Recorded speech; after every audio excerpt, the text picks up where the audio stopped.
Namaste and Hari Om. I welcome you to today's episode of Know Your Dharma program with your host Kishor Trivedi. This podcast is conducted with the blessings of the Hindu Society of North Carolina and Bharat TV. We have a very interesting, very special guest today, Sri Ram Krishnani ji, who lives in Mumbai. Ramji is a finance professional by training, and he is a great enthusiast of Bharat history and culture. And he has written a very interesting book on Bharatnatyam, a PhD level research book with many connections to Vedic astronomy, obviously to music and Rasa Sutra. It's a truly monumental work. So we'll be talking about this book with Ramji today. But before we do that, I would like to request Ramji to say a few words about himself, perhaps his family too. Ramji. Namaskar. Thank you so much for the opportunity, Kishorji. So, like you said, I started my life in Mumbai, but I stay in Maryland State, very close to the Washington, D.C. area now. By academics, I'm a finance professional, educated in India, UK, and the US. And after that, we moved to the US for the second time. In fact, the first time around, I was in Boston during 2003 to 2005, and then returned to the US 2007. And then my family, that's my wife, Lata, and two daughters, Shruti and Meghna, they joined me, and we have been in Maryland ever since. The daughters, the elder one, she finished her computer engineering from University of Maryland, College Park, and then she moved on to work with Accenture Consulting. And after about 5 years in Accenture Consulting, she's now with Oracle Consulting for about 5 years. She's married 2018. We have a wonderful 2.5-year-old granddaughter called Ruhi. We are half Gujus for that matter, because of her husband is Shwet Tarpara, and they come in from Rajkot area, Gondal, that would be the exact location. Our second daughter, she finished her medicine, and she finished her UMD College Park for our undergrad, and she did a few things around biomedical engineering. She did a full minor in religious studies. And then she went on to do something more on research, and she was doing integrated life sciences. She finished her MD from University of School of Medicine, Baltimore, and then now she's doing her fourth-year residency at Main Humanities, which is in Brooklyn, and she's an OBGYN surgeon. Wonderful, wonderful. You are also as lucky as I am. I have also two daughters. So I've been told that Bharatnatyam is poetry in motion. It is a dance form that harmonizes body, mind, and Atman, and it's connects past with the current or present or whatever. So beautiful words in your book, some by the reviewers and some by yourself. So please tell us the reason that you picked this topic to devote so much time and effort to write this gigantic book. Oh, thank you, Kishorji. I think wonderfully stated. So I started my journey of getting into sculptures, and that's where the poetry in motion or the poetry in stone was felt and seen across monuments. So I had the advantage or privilege of being in India multiple times every year, and I've been doing visiting monuments from 2017. It now takes a lot more meaning. I spend more time outside the temple than inside the temple, because these sculptures have taken over a lot of our presence. I got into a bit of interest in learning the Agama Shastras, and the Agama Shastra primarily concept talks about the way you explain, like the Brahman. So if you look at the way a whole layout of a temple itself is, as you walk through the Vimana into the Garbhagriha, it's literally like a human being, and the Prana Pratishthan, which happens, is primarily in the Garbhagriha, which is literally the womb, and it is a center of existence as far as the temple is concerned. But what we have been blessed with, our ancestors have been able to relate to it and identify this for the concepts of yoga, the divinity, the kundalini, the parts of yoga, and the representation of these postures are, some of them are so impossible for me to even conjecture, which the beautiful dancers manage it so easily. So the idea of trying to look at these monuments and the whole particular postures, which was there in about five of the temples where they have all the 108 karanas, as they call it, that was my first journey. Actually, the first 4 pages of the book talks about why did I write the book on Bharatanatyam. So instead of trying to just admire that poetry in motion, it took me on a journey where I could read Manmohan Ghosh's the translation from the Natya Shastra by Bharatamuni in the original, and then went on hopping from book to book for my primary research, about 40 of them, and about secondary research, another 80 books. And the journey has been the last 4.5 years to compile the 600-page book, about 108,000 words. So maybe this Hindu University of America should award you a PhD on That's the hope. And I wanted to actually, I'm going to work with Dr. Pankaj and Kalyan Vishwanath to see if in case I can be a brand ambassador for them, because I hope to. So we finished about 11 book launches by end of this week, including the one that we had through you at the wonderful HSNC premises. I have another 62 before I end the year in terms of the book launches and speaking at universities. I'm hoping to just expand this. The idea is, I think our culture is so rich, we need to share it with the world. But more than that, when I was looking at the way the book is written, it's primarily to give the readers not just the Bharatanatyam part, but the concept of other aspects of it, which goes on to be included and which Bharatanatyam dancers don't get to see. So actually, before we go into the contents of the book, maybe it would be very nice if I had, for example, access to a flyer that describes the book, and then there is a way to order. This is where you go and order it. Then it can be passed on to libraries, local libraries as well as the university libraries. I assume you have one, right? Yes, we do. So what we did is we did one flyer primarily to just introduce the author, and the other one was talking about the book. The one that we used, which when we were in HSNC, essentially was multiple slides to talk about it. The flyer talks about what's in the book, but then we essentially wanted to bring out four different themes, and the themes are what we spoke about when we were there. It's like, where are we in the scheme of creation? What do we do, which is primarily the components of the Bharatanatyam, the parts of the tradition and culture, which is the Guru Shishya Parampara, and then the learning of the information that goes passes on the oral traditions, and that's where the Dwani part of what we spoke about from sound. And then the fourth part, which is I think more important for every one of us, is how does dance convert to yoga, and how does it basically help us to achieve divinity? And that's basically the way the representation of these is found in the Garbhagriha of the temples. Yeah, beautiful, beautiful. So can you describe a little bit more about the book, then more details of what these parts that you talked about? Sure. So what we have done is I've done about 26 chapters in the book. And the book chapters are primarily included that what we do is we basically start through from where did we start our whole journey. So let me just give you a rough idea of what we're talking about from a themes that we spoke about.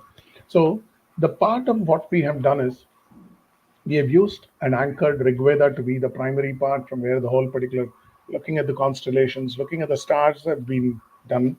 We have broken down the whole book into the four themes. So let's talk about those themes. So what we have done is first we have identified where are we. So if in case you look at the way we stargaze, we as a Milky Way, a part of the solar system, a part of the Milky Way, is a part of the Orion Spur. It's one of the many thousand or million galaxies that we know about. So I've basically started the book to talk about where we are. So that's where the Orion Spur related part comes about. I've then introduced the concept of from the Big Bang to the possibility of creation that is basically understood and identified. Those are two different aspects. So one part is called the Rudra Tandavam. Rudra Tandavam is represented in a symbolic manner in Bharatanatyam. But Rudra Tandavam primarily deals with what we call as chaos in the universe before things crystallized for a start of what the Big Bang Theory or the components of 14.2 billion years and all of those. I do not want to the not time boxing these, but they said the point in which where creation was possible. This is described beautifully by the Austrian physicist Frank Capra, where he says the Ananda Tandavam is nothing but a rhythm at a very subatomic level, which is absolutely brilliant for the whole creation to reverberate in the possibility of that. So the prime takeaways were the Milky Way, the Orion Spur that we are a part of, and then he went on to talk about and define what would basically be the Rudra Tandavam part, which actually is the three stages of creation. And this is explained in the Nasadya Sutra in Rigveda, which is 10.129, the 129th mandala part of it. In the 10th mandala, the 129th paragraph, where they talk about the without form, when basically we have, there is a very beautiful term which is called the Arupa, and then there is a formless form. That is when it's basically just about crystallizing to see. I've explained that to be what is called Rupa Arupa. And then there is a with form. That's the first point in time where the creation explains a possibility, and that is called the Sarupa. This is actually from a Which chapter is this? Which chapter? this would be chapter 4, chapter 5, chapter 6. I started to read it, but it'll take me a while. No, in fact, the chapter 4, chapter 5, chapter 6 is primarily to talk about where we are in terms of the space. So that's where the astronomy component of what I spoke. So this is actually whatever I Just spoke one to other you. interruption. Is Tandav Stotra by Ravan anywhere connected with Rudra Tandav or not? Yes, It is. the chaos is explained. So the beauty is for something to be created, Shiva is basically not identified as the creator, but he creates by destruction. And Ravana, with the type of intelligence that he brings about, he has thrived in chaos, where it basically starts from how he moved on from Kubera to usurp whatever he has got. All these are concepts, but his knowledge of the Vedas, knowledge of music, he basically plays the Rudraveena.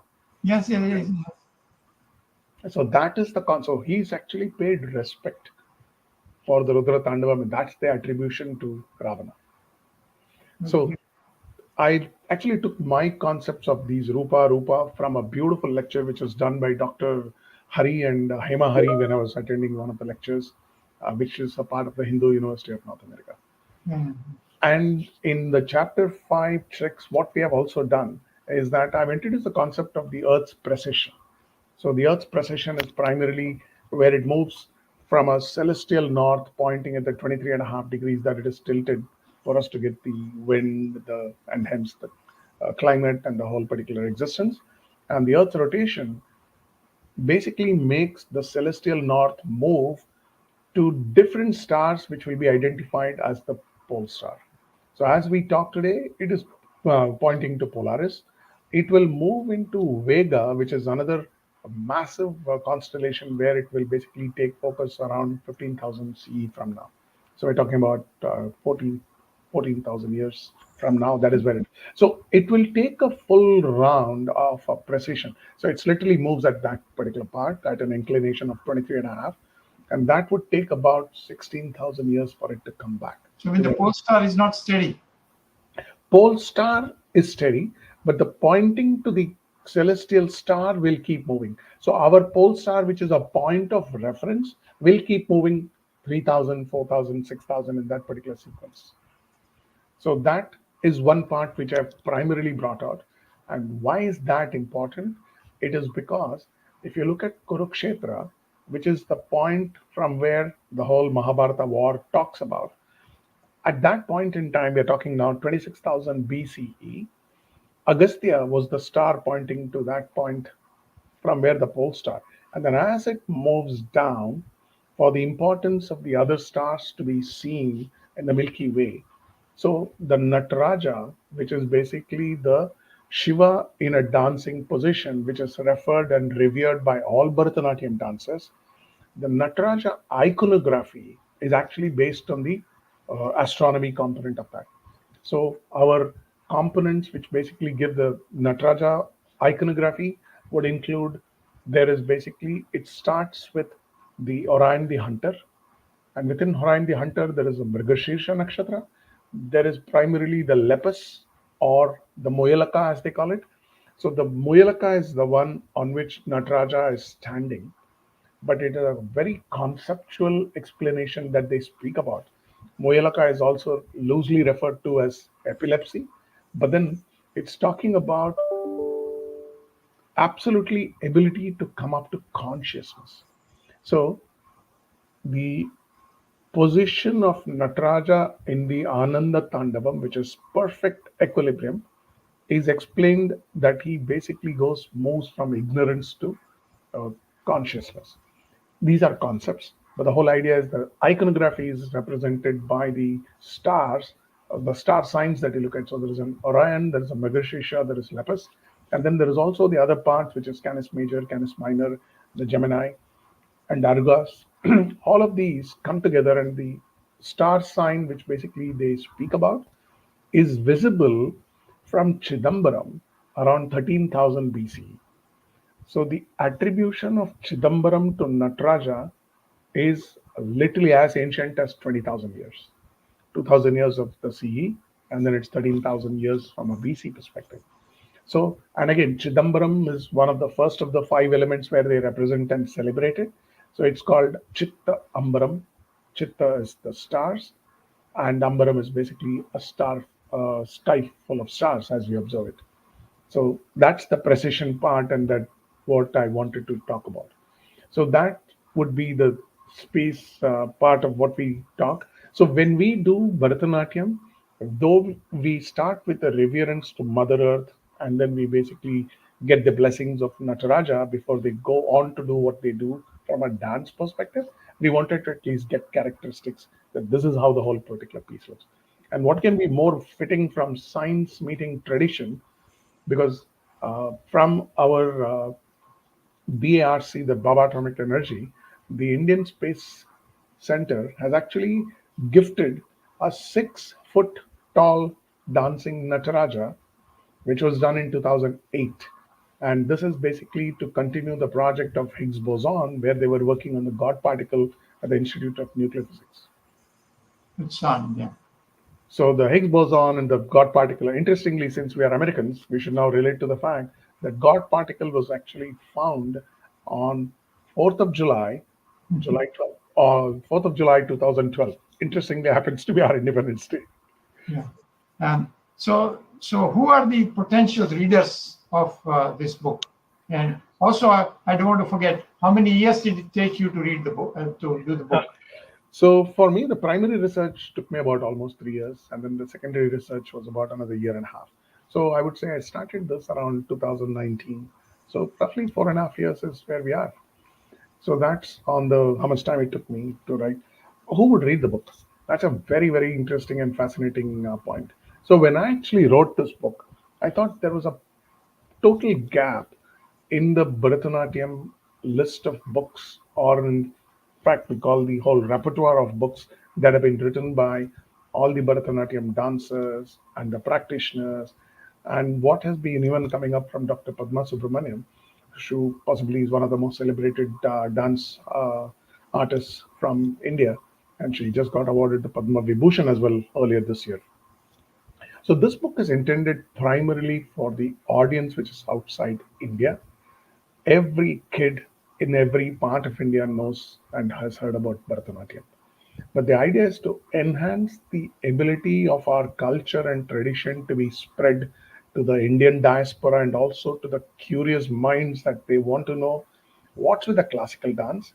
I would think the list of people who can read this is anyone who's been doing academic research, especially a PhD level for performing arts or Bharatanatyam.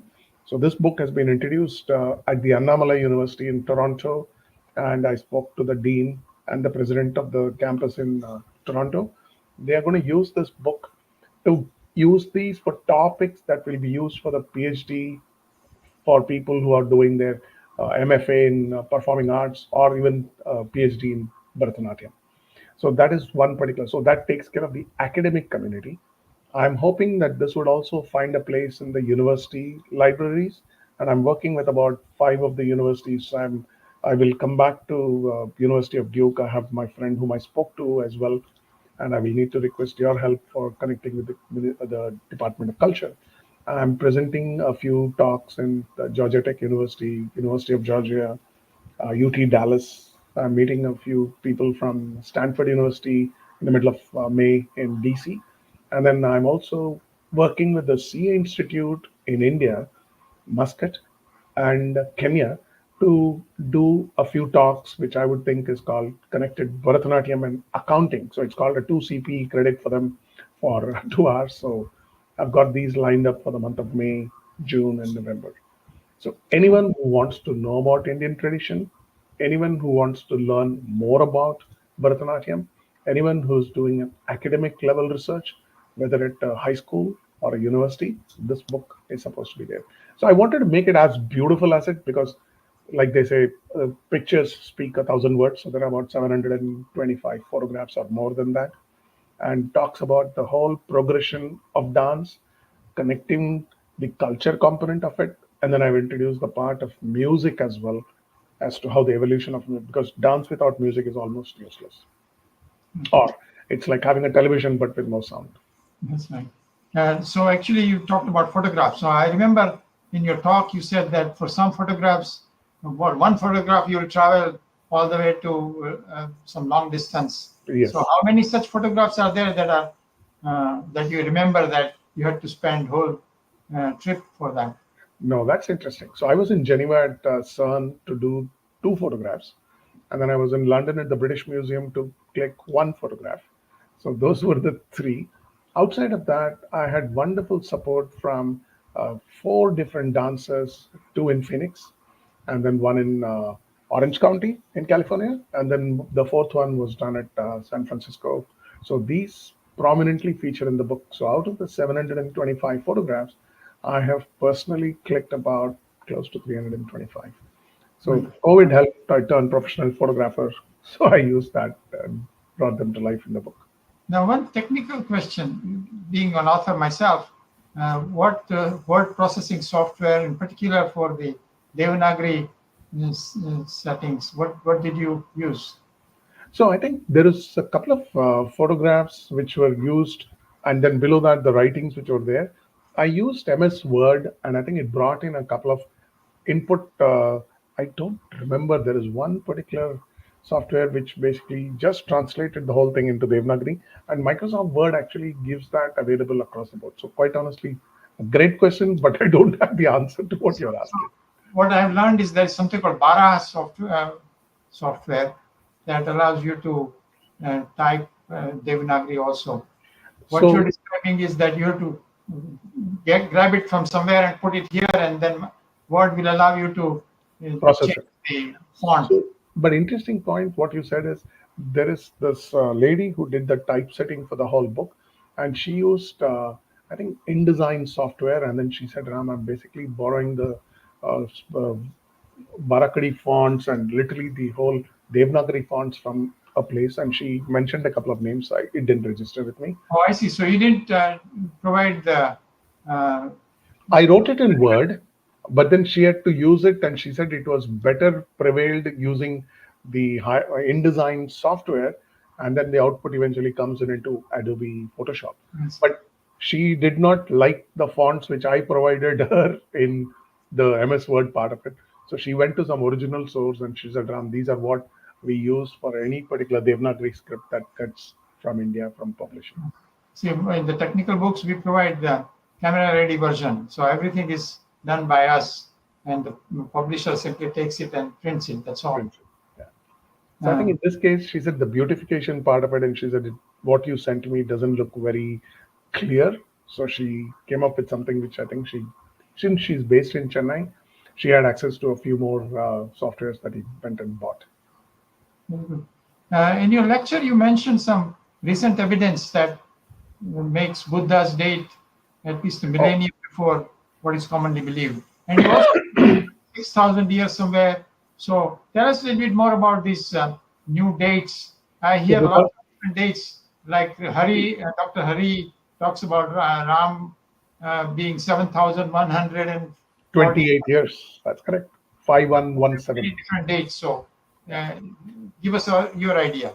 So interestingly, what happened is my own reading when I wrote the previous book, which is basically called The Pallavas of Kanchipuram, I had some reference of a particular detail which came in from Dr. Alexander Cunningham, who happens to be an archaeologist from the University of Duke. And during 2013, they were doing some research, or rather some sites in Lumbini in Nepal. So Lumbini happens to be the birthplace of Gautam Buddha.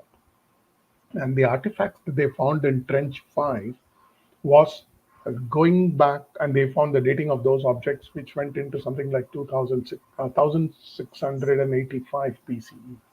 Now, if those were of the descendants of Buddha, that is after Sangamitra, the possibility of Buddha basically being pushed to 560 BCE doesn't really make sense.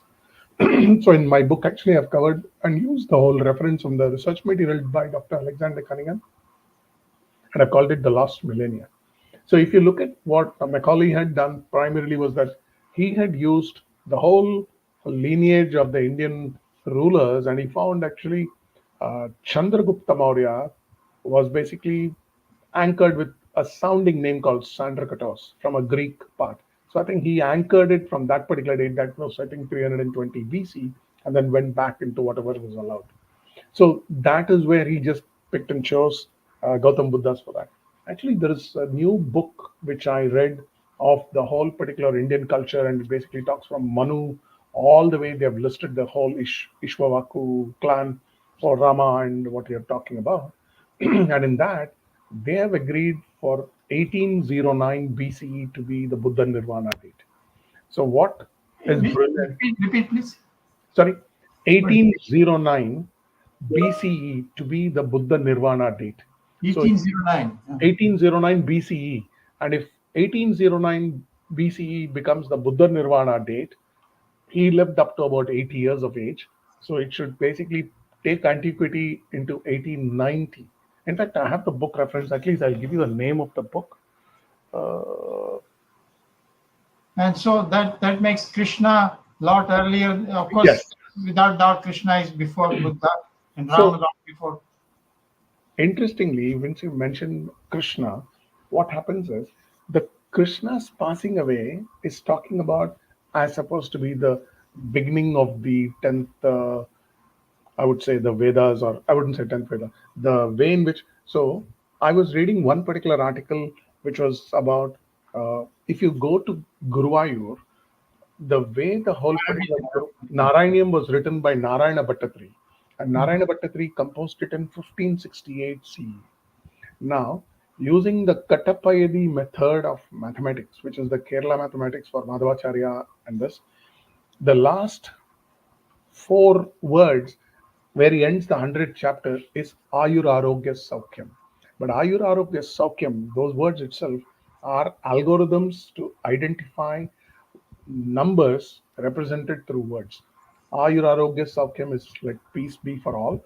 But when you basically decipher that name, the alphabets which goes into Ayur Arogya Saukyam using the weightage that gives for the numbers for the Deca system from ka ka ka ka ka cha cha cha cha cha. So ka ta pa ya, the system comes up with a number association, and based on some rules that it has the number, the vowel followed by a consonant, consonant preceded by a vowel, consonant following a vowel, and all of those comes up with a number. And ignoring the whole particular ways of what is non-relevant, it came up with a 7-digit number. And after that 7-digit number, the rule that Katapayadi system says is inverted. So it goes from right to left, and then you're left with a number. And that number, what do you do with that? So they say it is that many days from the beginning of Kali Yuga. And the common accepted date for Kali Yuga is 18th February 3102 BCE. So when I used my laptop with an Excel file to calculate the dates from 18th February 3102 for the number of days that it came up with, it actually came to 1568. And that 1568 is the year in which Narayana Bhattatri has composed Narayana. So the antiquity is unbelievable. And there is one beautiful lecture by Professor Ramasubramaniam from IIT Bombay, where he talks about the Katapaidi system in a very, very detailed manner. Yeah, actually, I heard one of his lectures somewhere. So, There is no agreement though, right? There are many different theories. uh, you can say empirical evidence because you being with a science blend coming from the university for the type of proof, yes. But I think they are now talking about archaeoastronomy to the only point where they can anchor to come up with any of these particular dates. Because the NASA software basically comes up with agreeing to what these particular dates were.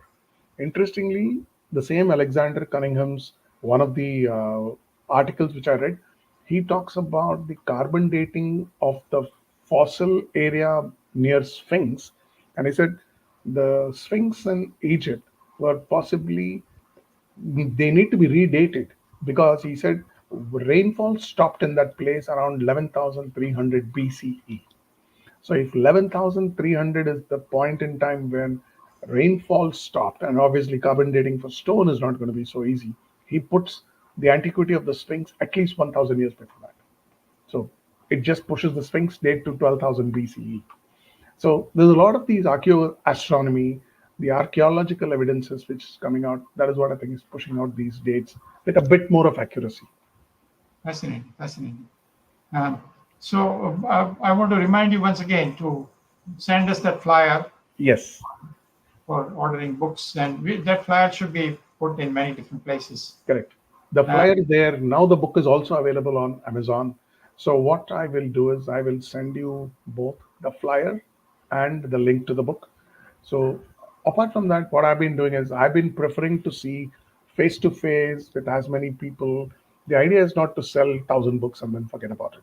The idea is to take this to multiple locations, multiple countries, and then see how do we basically rejuvenate the whole culture to be manifested into the future of the younger generations to share that. So yes, I will send the flyer and I will also send the link to how the book can be. so, who are the best dancers of this tradition today? Oh, that would be actually we have spoiled for choice. We've got a problem of plenty, if you like. So the names which are obviously spoken about is Dr. Padma Subramaniam, who's possibly one of the oldest surviving ones.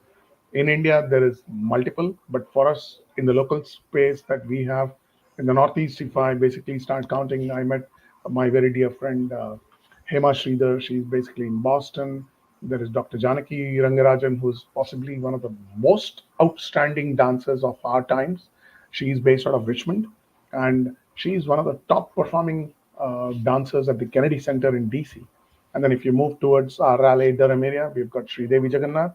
And then when I went to the right side on the west coast, I have a very dear friend who's called Dr. Bindu Shankar. She is a dancer, plus she did her PhD on the dance imagery of South Indian temples, of which there is one particular reference in the book that I've taken as to how the whole Kundalini awakening and how the whole yoga part takes from dance to divinity. And there is one Deepa Mahadevan. She is another brilliant. She's a PhD in Bharatanatyam. Prior to that, academically, she did some finance courses. She's a company secretary, which is our equivalent of our SEC reporting requirements. And then she did a PhD in Bharatanatyam. She's a third generation dancer, so I'm very clearly of the opinion that there's a bigger influence of culture. And among the popular actresses, Oh, I would think the oldest one would be Dr. Vaijantimala Bali. In fact, I would call her a doctor because she was performing at the Ram Mandir in Ayodhya and she was sitting in an Aramandi position. That means literally you make your legs like a diamond and then you're resting on that. At 93, to me, she's the oldest so divine. recently she did that. She did that for the Ram Janmabhoomi after the Wow. inauguration was done. This was about less than maybe 2 months. And then, of course, the popular ones are Hema Malini amongst the generation that I grew up watching. Then there is Padmini, then there is Ragini. Those would be the ones that we have spoken about. The younger generation, they basically, the Hindi films have used Bharatanatyam to basically use it as a base and then do variations of that, which is the current generation of dance. But there are very trained dancers even in this generation of things. Interestingly, that point, what I wanted to basically ensure is in the University of Maryland, there is a full-fledged hobbies for the kids, but there is one rung, and that rung is basically one of those particular programs where the it's a they do dance just for taking care of their representing the universities and stuff. I saw one fantastic program there, and 16 of the Bharatanatyam dancers each had 10 years of Bharatanatyam for them as a criteria to enter the club. And they danced blindfold on stage for about 4.5 minutes, making formations. So I think it's definitely transcended beyond the movies into the universities. One more thing I would like you to mention is that specific that earring falling and Oh, Shiva yes. lifting. Do you want to recount that? Yes. So if you travel to Chidambaram, in the main statue, which is primarily there for Shiva, alongside is a beautiful Garbhagriha in which you will find the Urdhva Tandava Asana. The Urdhva Tandava Asana is a finale of what is frozen in stone in poetry. What did happen was Shiva and Shakti were doing a dance because Shakti asked Shiva that, oh, you seem to be a good dancer, why don't you dance with me? So as they were doing the dance, I mean, so goes the adage that the earring that Shiva was wearing fell down. And since Shakti was already in very high end spirits dancing, he did not want to stop the dance, but as a part of one of the steps, he picked up the earring and just placed it back in his ear. So the dancer is at that point at almost 85 or 80 degrees at least trying to connect. And that is Urdhva Tandava Asana, which is frozen as an idol in Chidambaram temple, which I actually found with one of the Bharatanatyam dancers who performed it for our book launch in Toronto. And I'm so much in gratitude of being able to see it. But this is my pet peeve. The word idol I don't want to use. I'm sorry, but so should we call it a murti in that case? Yes, I would call it a murti. We Murti. will not call it an idol. Yeah. Murti, any prana pratishthan which has been done has to be a murti. Very good. Very good. So it's a wonderful conversation we had. Any other message you want to pass on to our audience? To our audience, I would basically just say that take hold of the book. The book is not something that you want to read it in one shot. It has references. Yes, thank you so much. Yes, that's a book which is about 600 pages. You can pick up and read one chapter at a time, few pages at a time. I've tried it as much information. For those who are with serious academic research, there is also the original Sanskritam shlokas, which is there, which is reproduced from Natya Shastra, as was available from the original by Bhartamani. I would love this book to get all the love that I thought would go into reading as much as I put into making this book a possibility. Wonderful. Thank you very much, Ramji, for taking the time from your very busy schedule to do this interview. Hari Om and namaste to all. Hari Om. Namaste to all.